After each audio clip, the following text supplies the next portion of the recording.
ክቡር ጠቅላይ ሚኒስትር እርስዎ ስልጣን ላይ ሲቀመጡ የገቡት የሰላምና የብልጽግና ቃል ኪዳን ነበር። በተግባር ግን ያየነው ተገላቢጦሹን ነው። ትኩረቱን በኮሪደር ልማት፣ በሎጆችና ሪዞርቶች ግንባታና በወንዝ ዳር በፓርኮች ግንባታ ላይ ያደረገውን አካሄድ ገታ በማድረግ በርካታ የፖለቲካ እስረኞችም ህገ መንግስታዊ የፍትህ ዋስትና ተነፍገው ይገኛሉ። መምህሩ ፈተና አውጥቶ ተማሪዎችን ማሳለፍ ካልቻለና ከወደቁ የወደቀው መምህሩ ነው የሚል ኮመን አባባል አለ በእኛ በአስተማሪዎች ዘንድና ይህን ያክል 92% የመውደቅ ምጣኔ ካለ እኔ ወድቋል ብዬ ማስበው ትምህርት ሚኒስቴር ነው። ላለፉት 5 ዓመታት ገዢው ፓርቲ የሚያጸድቃቸውን ህጎችና ፖሊሲዎች በጭፍን ሳልደግፍና በጭፍን ሳልቃወም ህዝባችን የሚገረፍበትን አለንጋ ያየሁ ድምጼን ሳላጠፋ የመንግስት አሰራሮችን ያለማወላወል ስተች እንዲሁም ለሀገሬ ይጠቅማል ያልኩትን ሐሳብ ሰነዝር ቆይቻለሁ። የዚህ የስልጣን ዘመን ትዕይንት መጋረጃ ከመዘጋቱ በፊት ግን የኢትዮጵያ ህዝብ ነባራዊ የኑሮ ሁኔታ የየዕለት ተግዳሮትና ጭንቀት እንዲሁም ይህንን አስቸጋሪ የኑሮ ሁኔታ የወለደውን የመንግስቱን መዋቅራዊ ድክመት የዚህ ዘመን የማይታበል የታሪክ እውነት አድርጌ በታሪክ ፊት ለመመስከር እወዳለሁ። ይህንንም ለማድረግ ማጠቃለያ አስተያየቴና ጥያቄ እንደሚከተለው አቀርባለሁ። 1. የ5 ዓመቱ የኢትዮጵያውያን ተግዳሮቶች። ክቡር ጠቅላይ ሚኒስትር ላለፉት 5 ዓመታት የኢትዮጵያ ህዝብ የከፈለው ዋጋ እጅግ የበዛና ከባድ ነው። እርስዎ ስልጣን ላይ ሲቀመጡ የገቡት የሰላምና የብልጽግና ቃል ኪዳን ነበር።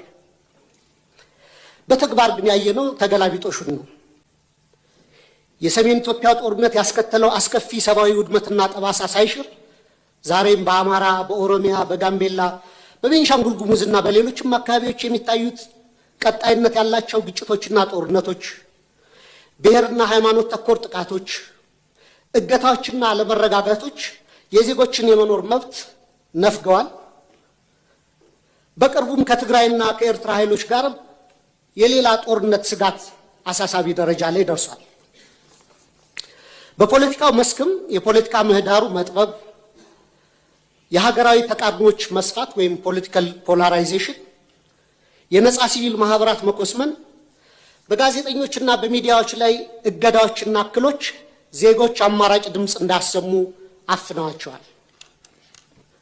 በርካታ የፖለቲካ እስረኞችም ህገ መንግስታዊ የፍትህ ዋስትና ተነፍገው ይገኛሉ። ይህ አጠቃላይ የሰላም የጸጥታና የፖለቲካ ውድቀት የፓርቲው የተሳሳተ ፖለቲካዊ ፍልስፍናና ብሔራዊ አንድነትን በተግባር ማምጣት ያቃተው የመደመር ትረካ መዋቅራዊ ስብራት ውጤት ነው።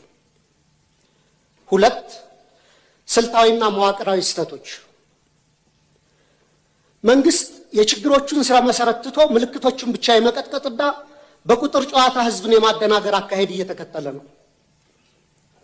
በተላከልን የመንግስት አፈጻጸም ሪፖርት ላይ የሀገሪቱ ኢኮኖሚ በ2018 በጀት ዓመት 10.2 እንደሚያድግ፣ የግብር ገቢ 1.5 ትሪሊዮን ብር መድረሱን፣ የሸቀጦች የወጭ ንግድ 11 ቢሊዮን ዶላር ማስገኘቱንና የውጭ ሐዋላ ፍሰት 7.7 ቢሊዮን ዶላር መድረሱ ተገልጿል። ነገር ግን እነዚህ የቁጥር ስኬቶች የዜጎችን የኑሮ እውነታ ፍጹም አይወክሉም። እንዲያውም መሬት ላይ ካለው እውነታ ጋር በጽኑ ይጋጫሉ። ምክንያቱም አንደኛ የኑሮ ውድነትና የዋጋ ግሽበት ከገቢያችን ጋር አልተመጣጠነም። ሪፖርቱ እስከ ግንቦት 2018 ዓ.ም አጠቃላይ የዋጋ ግሽበት 13.4፣ የምግብ የዋጋ ግሽበት ደግሞ 15% ደርሷል ይላል።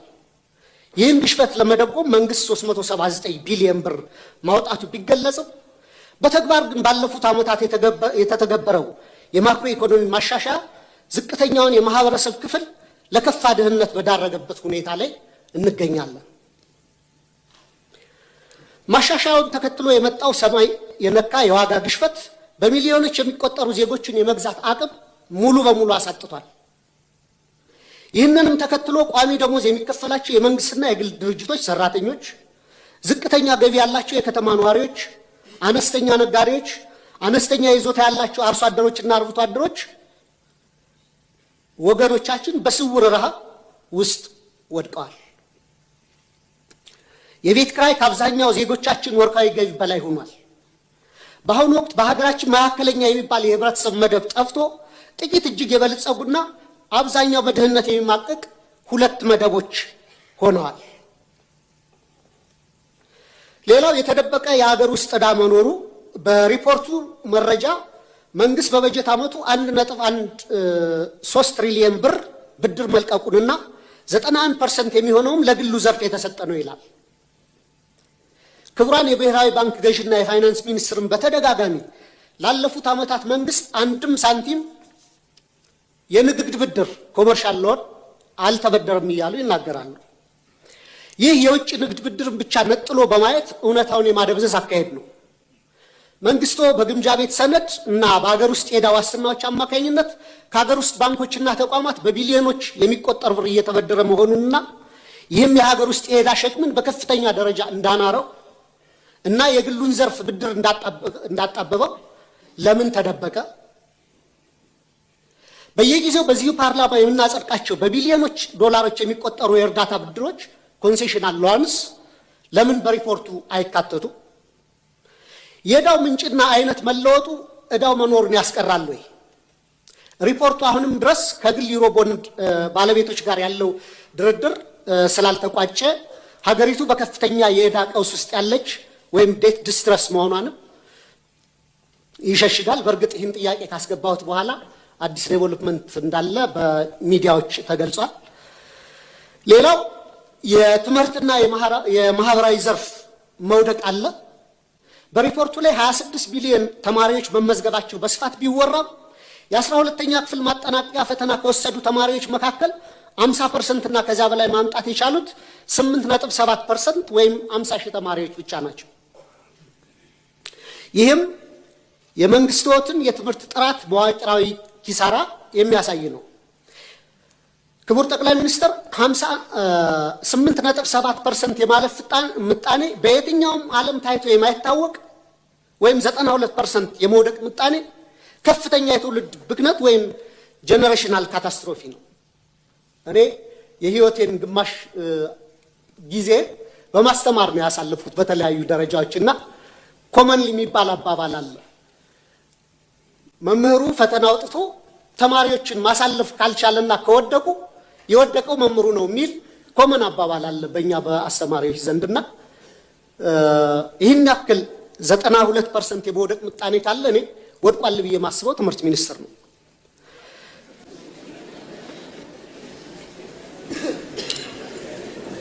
በዚህ ሁሉ ተስፋ አስቆራጭ ሂደት ውስጥ አልፈው ለሚመረቁ ወጣቶችም የስራ ዕድል የለም። ይባስ ብሎም ወደ 7 ሚሊዮን የሚደርሱ ተማሪዎች አሁንም ድረስ ከትምህርት ገበታቸው ተገልለው ይገኛሉ። ይህ 7 ሚሊዮን አሃዝ ከ20 በላይ የአፍሪካ ሀገራት እያንዳንዳቸው ካላቸው አጠቃላይ የህዝብ ቁጥር በላይ መሆኑንም ልብ ይሏል። ሌላው የሰብአዊ ቀውሶች ትኩረት አለመሰጠቱ ነው። መንግስቱ የመረጃ ማጥራት ስራ ሰርቻለሁ በሚል ሰበብ የሰብአዊ ድጋፍ ፈላጊዎች ቁጥር ከ27 ሚሊዮን ወደ 2.3 ሚሊዮን ወርዷል ይላል። ነገር ግን መሬት ላይ በጦርነትና በድርቅ ምክንያት የተፈናቀሉ፣ የዕለት ደራሽ እርዳታ ያጡ፣ ለቤተሰቦቻቸው ፍጆታ በቂ ምርት የማያመርቱ በሚሊዮን የሚቆጠሩ ዜጎች እያሉን ይህንን ቁጥር ወደ 2.3 ሚሊዮን ዝቅ አድርጎ ማቅረብ ፖለቲካዊ ቁጥር ማሳመር እንጂ የዜጎችን ነባራዊ ህይወት በተጨባጭ የሚያሳይ አይመስለኝም።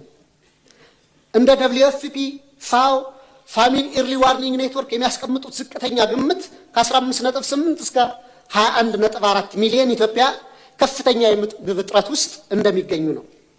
መንግስታዊ ካልከሩ ድርጅቶች ጋር በተያያዘም የእርዳታ እህል አቅርቦት እንዳያከፋፍሉ በመንግስት መከልከላቸውና ወደ ጥሬ ገንዘብ ድጋፍ ወይም ካሽ ትራንስፈር እንዲያተኩሩ ብቻ መገደዳቸው ተገልጿል። ይህም በገበያ ላይ ካለው የዋጋ ግሽበት አንጻር በርካታ ቤተሰቦችን ለከፋ የምግብ ዋስትና እጥረት የሚዳርግ ነው። የዓለም አቀፍ የገንዘብ ድርጅት እና የዓለም ባንክ በርካታ ገንዘብ ዶላር ወደ ኢትዮጵያ ኢኮኖሚ ኢንጀክት እያደረጉ ነው፣ ፓምፕ እያደረጉ ነው። ይህ መግባቱን ተከትሎ ደግሞ የመጣው ጊዜያዊ የማክሮ ኢኮኖሚ መረጋጋት ታይቷል። እሱ ጥሩ ነው። የፎሬን ከረንሲ ሪዘርቭ ማደጉ የማክሮ ኢኮኖሚ አመላካቾችም በተወሰነ ደረጃ መረጋጋት ማሳየታቸው መልካም ጅማሮ ቢሆንም የተገኘው ለውጥ የኢትዮጵያውያንን ህይወት በተግባር ካልቀየረ ዘላቂ ትርጉም አይኖረውም። የችግሮቻችን ስረ መሰረት ችላ በማለት በጊዜያዊ ማስታገሻዎችና በፎሬክስ ክምችት እድገት ትረካ ብቻ ሀገር ረጅም መንገድ መውሰድ የምንችል አይመስለኝም። 3 የመፍትሄ ሐሳቦች። ክቡር ጠቅላይ ሚኒስትር፣ እኔ በተደጋጋሚ ለማሳየት እንደሞከርኩት ለሀገራችን ዘላቂ ሰላምና መረጋጋት፣ ብሔራዊ ደህንነትና ልማት የሚከተሉት 3 መፍትሄዎች ዛሬም በመጨረሻ ቀን ደጋግሜ ማቅረብ እፈልጋለሁ። 1 እውነተኛ ብሔራዊ ውይይትና የፖለቲካል መፍትሄ ፖለቲካል ሴትልመንት መድረስ አለብን። በብሔራዊ ምክክር አጀንዳ ማሰባሰብ ሂደት ከ200 ሺህ በላይ ዜጎች ተሳትፈውባታል የተባለለት ሂደት ሐምሌ 2008 ጀምሮ ሀገራዊ ምክክር ጉባኤው እንደሚካሄድ ተገልጿል። ይህንን አንደኛ ከመንግስት የፖለቲካ ተጽዕኖ ሙሉ በሙሉ ነፃ ማድረግ፣ ሁለተኛ አሁንም ተቻኩለን ሂደቱን ለመጨረስ ከምንሯሯጥ ይልቅ ሁሉንም የታጠቁና ያልታጠቁ የፖለቲካ ኃይሎችን ያካተተ እውነተኛ የምክክር ሂደት ማድረግ ያስፈልጋል ብዬ አስባለሁ። ሀገራችን እግር ከወርች አስረው የያዟትን የፖለቲካ ቅራኔዎች በዘላቂነት ለመፍታት ወደ ነፃና ፍትሃዊ የሽግግር ሂደት ትራንዚሽናል ጀስቲስ ሂደት ማምራትና ሁሉን አቀፍ ሀገራዊ እርቅ ማውረድ ብቸኛው መውጫ መንገዳችን ነው።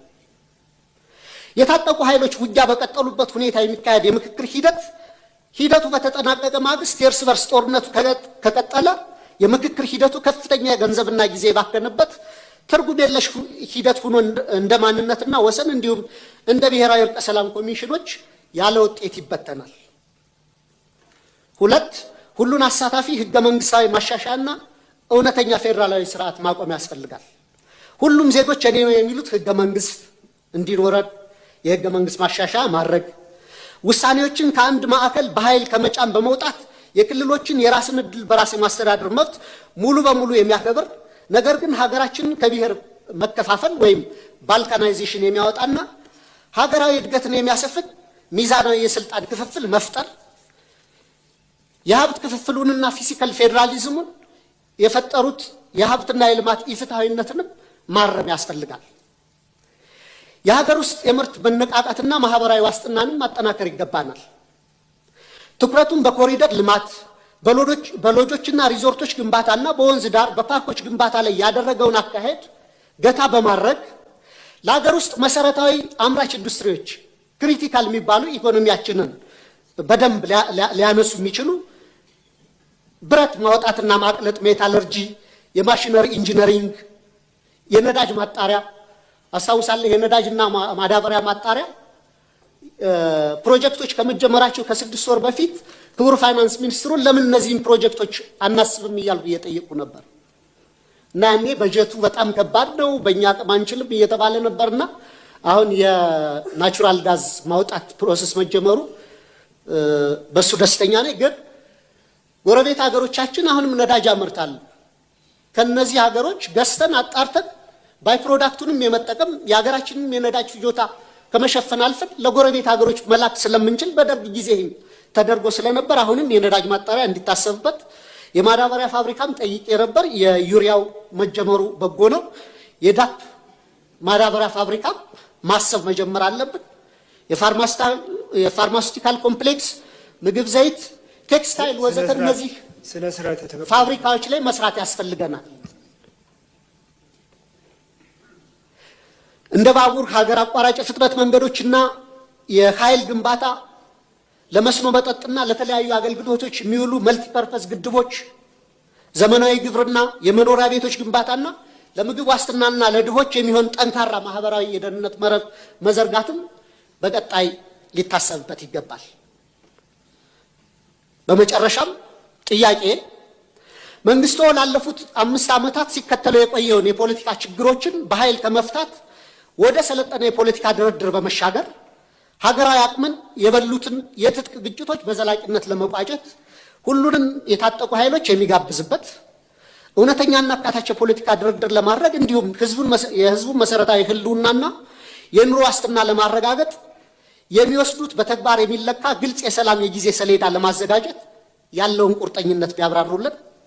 የኢትዮጵያ ህዝብ አዲሱ 2019 ዓ.ም በተግባር ሊያዩ የሚችለው ተጨባጭ ተስፋ ምን እንደሆነም እንዲያስረዱ ጠይቃለሁ። በጣም አመሰግናለሁ።